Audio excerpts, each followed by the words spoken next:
Madalas, ang nakikita natin palagi are people who did the right things in the Bible. They inspire us, and they made us more motivated to do the things for the Lord. But there are people in the Bible who made mistakes that were written for us not to imitate, but to be cautioned. We often hear that experience is the best teacher, and we also learn from others' experiences and mistakes. Eventually, we prevent ourselves from committing the same faults. Now, let us learn from the downfall of Samson. Samson is a Nazirite man, a person who took a vow to be set apart for God's service. This means he could never eat or drink anything from the grapevine.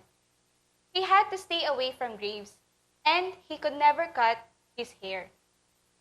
He was a very strong man, and God planned to use Samson to deliver the Israelites from the power of the Philistines. But what made Samson fall into danger? First, he did not listen. Before meeting Delilah, there was a Philistine woman whom he liked. In Judges chapter 14, verse 1 to 3, Samson went down to Timnah and saw there a young woman, Philistine. When he returned, he said to his father and mother, "I have seen a Philistine woman in Timnah. Now get her for me as my wife." His father and mother replied, "Isn't there an acceptable woman among your relatives or among all our people? Must you go to the uncircumcised Philistines to get a wife?" But Samson said to his father, "Get her for me. She's the right one for me." Samson thought he was right. What he really cared about was how things looked to himself, not how they looked to the Lord. Samson showed a sinful disregard for his parents and for God's will by not listening. Kaya napahamak si Samson kasi hindi siya nakinig. Remember, pinagpapala at di napapahamak ang mga taong nakikinig. Let us listen to godly counsel. God had a huge plan for Samson. He wanted Samson to finally free the Israelites from their captors, the Philistines. The immense strength that God had bestowed on Samson demonstrates this. But he was unable to listen to God. Will you still not open your ears to the counsel of godly people?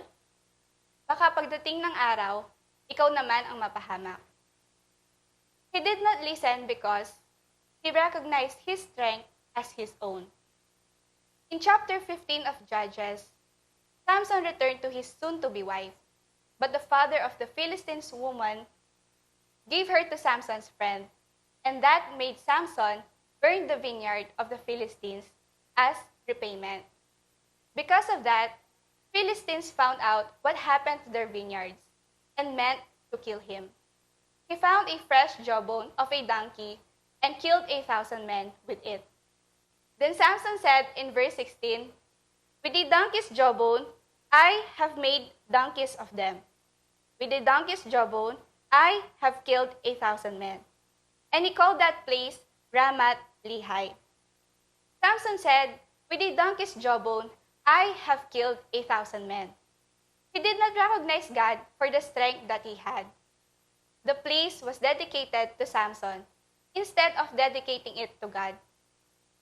We all have a natural tendency to lose sight of the source of our strength. It was God's strength that brought Samson to victory. Same with us. It's God's strength that makes us triumph. So let us avoid or resist the temptation to believe that God owes us our efforts. God has given us every talent and ability we have, and that is His Spirit that empowers us to work for Him. If Samson had the strength and he thought of it as his own, tayo, what are the things that we think are our own? Money, job, business, love life, family, or yourselves? Pwede mo nawala lahat yan sa isang iglap. And just like what Samson had, he thought he could handle it. In chapter 16, this was the time when Delilah asked Samson about the secret of his strength. Samson had been drawn in the trouble and danger before by the love of ladies. But he refused to be warned and was once again caught in the same trap. It was the fourth time where he told Delilah his secret. Let me read verse 20 after his hair was shaved by the Philistines. He awoke from his sleep and thought, I'll go out as before and shake myself free. But he did not know that the Lord had left him. A proud person thinks he can handle everything. Samson's self-reliance blinded him to the dangers of falling in the hands of the Philistines. He put himself there in front of the enemy with reckless self-confidence. Don't trust yourself to the extent that you rely on your own and can make you fall into temptation. In Samson's situation, it was Delilah. Sa atin, what are the things that we think we can manage? Because of these things, he was destroyed. His strength was gone, he became blind, and was taken to Gaza, a place where he demonstrated his strength before, and now he was there to parade as a man captivated by Philistines. This shows how messed up we can be. Samson's role, family heritage, and ethnicity have not helped him to live a life pleasing to God. In the same way for us, we can go to church, serve, and do right things, but we can be just as messed up as Samson.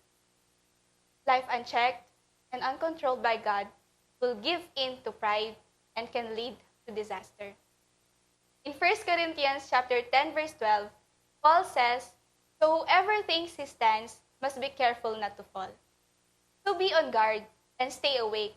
Your enemy, the devil, is like a roaring lion, sneaking around to find someone to attack, according to Mark chapter 13, verse 33. We can be attacked in any aspects of our lives.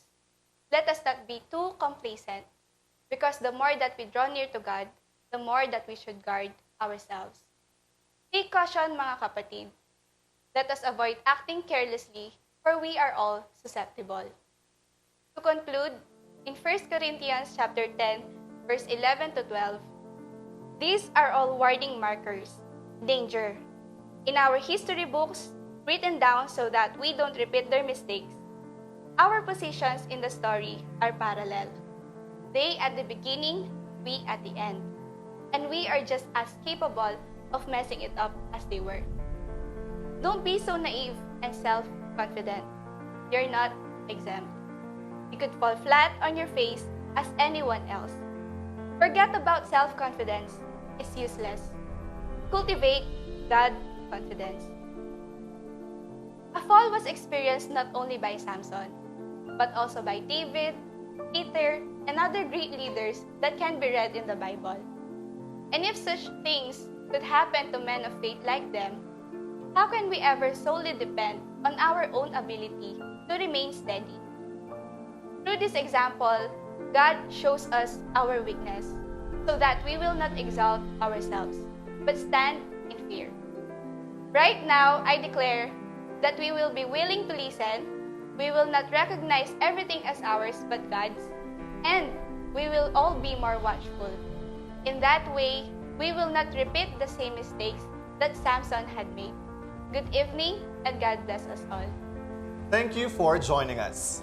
If you enjoyed this message, take a minute to like and share this video and page and subscribe to our YouTube channel. Also, mention your friends and loved ones. And if this ministry greatly impacted and touched you, and you would like to partner with us, you may check the following accounts on the screen.